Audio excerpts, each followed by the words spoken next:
할렐루야. 오늘도 새날을 주신 하나님을 찬양합니다. 오늘도 말씀으로 시작하는 이 하루, 말씀 충만, 은혜 충만, 성령 충만한 하루가 되기를 주님의 이름으로 축복합니다. 오늘은 에스겔 47장 1절에서 5절까지 말씀을 봉독해 드립니다. 하나님의 말씀을 경청하시기 바랍니다. 그가 나를 데리고 성전 문에 이르시니 성전의 앞면이 동쪽을 향하였는데 그 문지방 밑에서 물이 나와 동쪽으로 흐르다가 성전 오른쪽 제단 남쪽으로 흘러내리더라. 그가 또 나를 데리고 북문으로 나가서 바깥 길로 꺾여 동쪽을 향한 바깥문에 이르시기로 본즉 물이 그 오른쪽에서 스며 나오더라. 그 사람이 손에 줄을 잡고 동쪽으로 나아가며 천척을 측량한 후에 내게 그 물을 건너게 하니 물이 발목에 오르더니 다시 천척을 측량하고 내게 물을 건너게 하시니 물이 무릎에 오르고 다시 천척을 측량하고 내게 물을 건너게 하시니 물이 허리에 오르고 다시 천척을 측량하시니 물이 내가 건너지 못할 강이 된지라. 그 물이 가득하여 헤엄칠 만한 물이요 사람이 능히 건너지 못할 강이더라. 아멘. 오늘도 이 말씀을 통해 우리에게 주시는 하나님의 음성을 듣게 되기를 바랍니다. 하나님께서 에스겔 선지자에게 주신 환상에 보면 새 성전이 회복되었죠. 하나님께서 임재하시면서 성전을 중심으로 주변의 모든 땅들이 거룩한 땅으로 하나님께 바쳐집니다. 그리고 성전 안에는 말씀이 회복되고 예배가 회복됩니다. 그리고 이제 오늘 성경 말씀에 보면 성전 제단에서 물이 흘러나와서 온 땅을 적시고 만국을 소생시키는 환상을 보게 됩니다. 1절에 보면 그가 나를 데리고 성전 문에 이르시니 성전의 앞면이 동쪽을 향하였는데 그 문지방 밑에서 물이 나와 동쪽으로 흐르다가 성전 오른쪽 제단 남쪽으로 흘러내리더라 그랬습니다. 성전은 동쪽을 향해 있고 오늘 본문이 말하는 동쪽 문은 성전의 지성소로 들어가는 문이거든요. 이 문의 문지방 혹은 문턱에서 이렇게 흘러나오는 물이 있는데 성소가 성전 뜰보다 사실 약간 좀 높기 때문에 문지방에서 흘러나오는 물은 자연스럽게 동쪽으로 흐르게 되어 있습니다.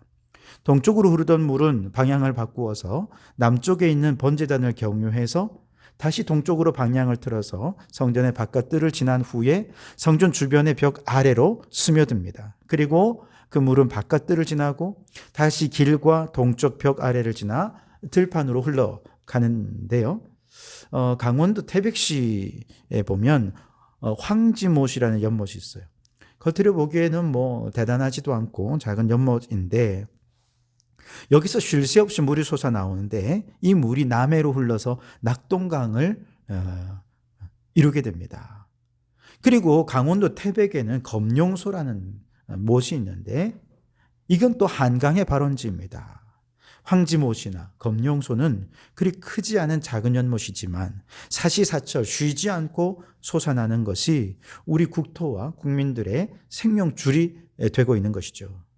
마찬가지로 성전 문지방에서 흘러내린 물이 큰 강을 이루어서 온 세상의 생명과 번영의 근원이 된다는 말씀입니다. 하나님만이 생명의 근원이시고 삶의 번영의 근원이 되심을 보여주는 환상인 것이죠. 자, 그런데 이 물이 바깥으로 흐르기 전에 제단을 통과합니다. 남쪽에 있는 제단을 통과하는데요. 여기에 우리가 좀 주목해 볼 필요가 있습니다. 왜냐하면 제단에서 드리는 제사는 두 종류죠. 속죄제사와 화목제사입니다. 다시 말해 죄인들의 죄를 속하고 하나님과 죄인들을 화목하게 하기 위해 자기 몸을 제물로 바치신 예수 그리스도의 십자가 제단을 통과하고서 하나님의 새 생명의 역사가 비로소 온 땅에 나타나게 될 것을 말씀해 주고 있는 것이죠. 그래서 요한복음 1장에 보면 태초의 말씀이 하나님과 함께 계셨고 만물이 그로 말미암아 지은 바 되었는데 그 말씀은 곧 그리스도시고 그 안에 생명이 있었다. 그렇게 말씀하시죠. 생명의 근원이신 예수님께서 자신의 생명을 바치심으로 죽은 자를 살리는 생명의 역사, 온 땅에 그 물이 흐르도록 하는 하나님의 역사를 시작할 수 있게 되었다는 뜻입니다. 자, 이렇게 하나님이 거하신 성전에서 시작되어 들판으로 흐르던 물은 점점 엄청나게 불어나는데요. 하나님의 사자가 에스겔을 인도해서 성전 벽에서부터 정면인 동쪽으로, 즉 물이 흐르는 방향으로 천척 정도의 거리를 이제 간 지점에서 물의 깊이를 측량하죠. 성전 문지방에서 아주 적은 양으로 나오던 물은 한 천척쯤 지났을 때 물이 제법 발목에 찰 정도로 흘러가고 있었습니다. 그리고 여기서 더 천척을 가서 물의 깊이를 측량했더니 무릎까지 올라왔습니다. 그리고 그 다음에 여기서 더 천척을 가서 물의 깊이를 측량했더니 이번에는 허리까지 물이 차 올라옵니다. 하나님의 사자는 여기서 그치지 않고 거기서 다시 천척을 가서 측량하게 하니 이번에는 헤엄칠 만한 물이 되었고 급기야는 사람이 능히 건너지 못할 큰 강을 이루게 되죠. 성전에서 발원한 물이 얼마나 풍성한가 하는 것을 보여주는데요. 하나님께서 죄로 인해 죽은 땅과 바다를 살리기 위해 행하시는 생명의 역사가 얼마나 풍성한지를 보여주는 것입니다. 그런데 요한복음 10장 10절에서 예수님께서 말씀하십니다. 내가 온 것은 양으로 생명을 얻게 하고 더 풍성히 얻게 하려는 것이라.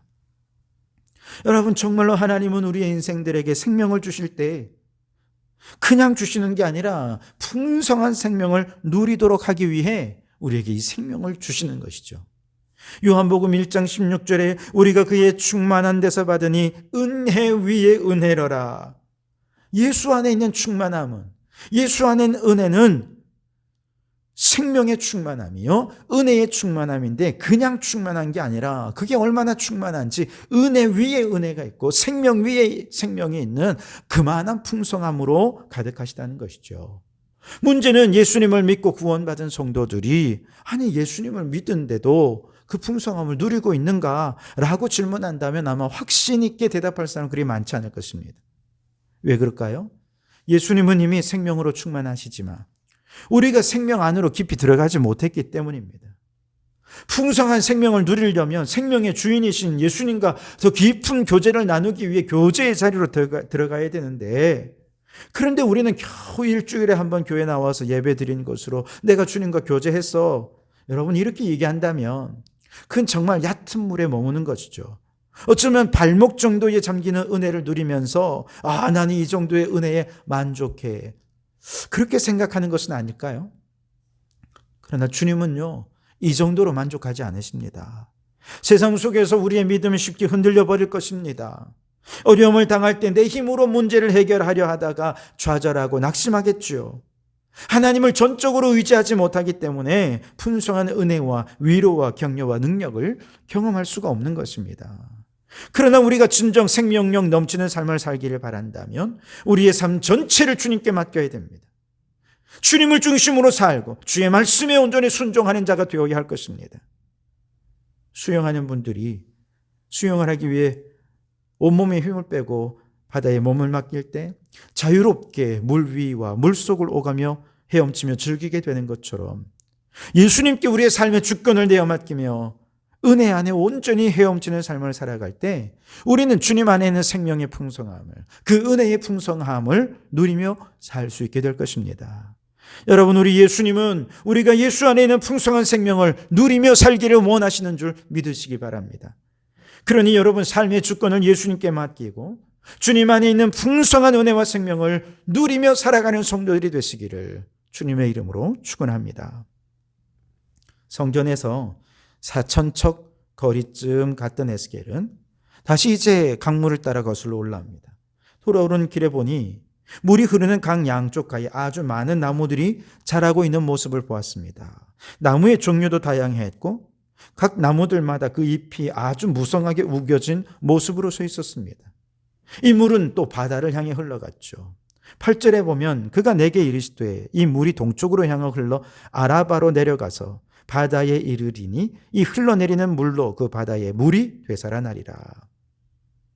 여기서 말하는 아라바는 요단강 사해 근처의 광야 지역을 말하는 거거든요. 성전에서 시작된 물이 메마른 아라바 광야를 통과하고 있다는 말씀이지요. 아무리 메마른 사막이라도 강이 흐르면 그것은 더 이상 사막이 아닙니다. 사시사철 강물이 흐르고 생태계와 주변 환경이 완전히 달라지죠. 사막이 옥토가 되고 생명이 살아 움직이는 곳이 됩니다. 강이 흐르는 곳마다 그 주변의 나무들은 각종 열매를 매주 맺게 되고 많은 유실수들이 그 속에서 있고, 잎들은 시들지 않고 과일은 끊이지 않고 달리고 달마다 새로운 과실을 맺게 될 것입니다. 과일뿐만 아니라 열매뿐만 아니라 그 나무의 잎사귀까지도 약재로 사용될 정도로 정말 모든 것이 풍성할 것이다 말씀하십니다. 그래서 9절에 보면 이 강물이 흐르는 곳마다 번성하는 모든 생물이 살고 또 고기가 심히 많으리니 이 물이 흘러 들어가므로 바닷물이 되살아나겠고 이 강이 흐르는 각처의 모든 것이 살 것이다 라고 말씀을 하십니다. 바다가 살아나는 것이죠. 바다가 생명으로 넘치니까 10절에 그 바다 속에 수많은 물고기들이 각기 종류를 따라 많이 나타나고 어부들도 만선의 기쁨이 가득해서 활력이 넘치는 놀라운 일들이 일어나게 될 것이라는 겁니다. 이와 같이 우리 주님의 복음의 생수가 흐르는 곳에는 영원한 생명을 줄 뿐만 아니라 죽음의 땅을 생명의 땅이 되게 하고 죽음의 바다를 생명의 바다로 만드는 것이지요. 지난주 우리 성도들이 함께 합력하여 헌신하면서 우리 교회를 찾아오신 어르신들에게 복음의 생수를 흘려 보낸 줄 믿습니다. 지금도 많은 교회들과 헌신된 주님의 사람들이 세계 곳곳에서 생명의 역사를 이루기 위해 복음을 들고 복음 전파에 헌신하고 있습니다. 많은 선교사들이 자신의 전 생명을 바쳐가면서 지구촌 오지에서 그곳에 사는 사람들과 그 땅을 향해 복음을 전하고 있습니다. 이처럼 복음을 위해 충성하는 주의 일꾼들을 통해 복음은 땅끝까지 흘러가서 누군가에게는 은혜의 강이 되고 누군가에게는 생명의 강으로 충만하고 아름다워지는 놀라운 축복을 나타내고 있는 줄 믿습니다. 요한복음 7장 38절에 나를 믿는 자는 성경의 이름과 같이 그 배에서 생수의 강이 흘러나리라. 아멘. 오직 믿음으로 그 예수님을 마음에 영접할 때 구원의 강, 생명의 강이 흘러 넘치게 된다는 것이죠. 여러분, 이 놀라운 구원의 복음이 큰 강이 되어 온 땅에 흘러가서 온 세상이 물된 동산처럼 아름다운 생명의 동산을 이루도록 복음을 위해 더욱더 헌신하는 우리 성도들이 되실 수 있기를 주님의 이름으로 축원합니다. 기도하겠습니다. 주님, 환상으로 보고 상상하기만 해도 너무나 행복한 부흥을 꿈꾸게 하시니 감사합니다. 성전 문지방에 흘러나와 예수 십자가의 제단을 통해 우리에게 흘러온 생명수가 죽은 영혼을 살리게 될 것임을 믿고 감사드립니다. 이 생명을 풍성히 누릴 수 있도록 주님과 더 깊은 교제를 나누며 매 순간 삶의 예배자로 살게 해 주시옵소서. 오 주여, 지금도 지구촌 곳곳에서 복음의 생수를 흘려보내기 위해 수고하는 복음의 일꾼들을 축복해 주시옵소서. 온 세상에 생명의 역사가 넘쳐나는 물된 동산이 되게 해 주시옵소서. 예수님 이름으로 기도하옵나이다. 아멘.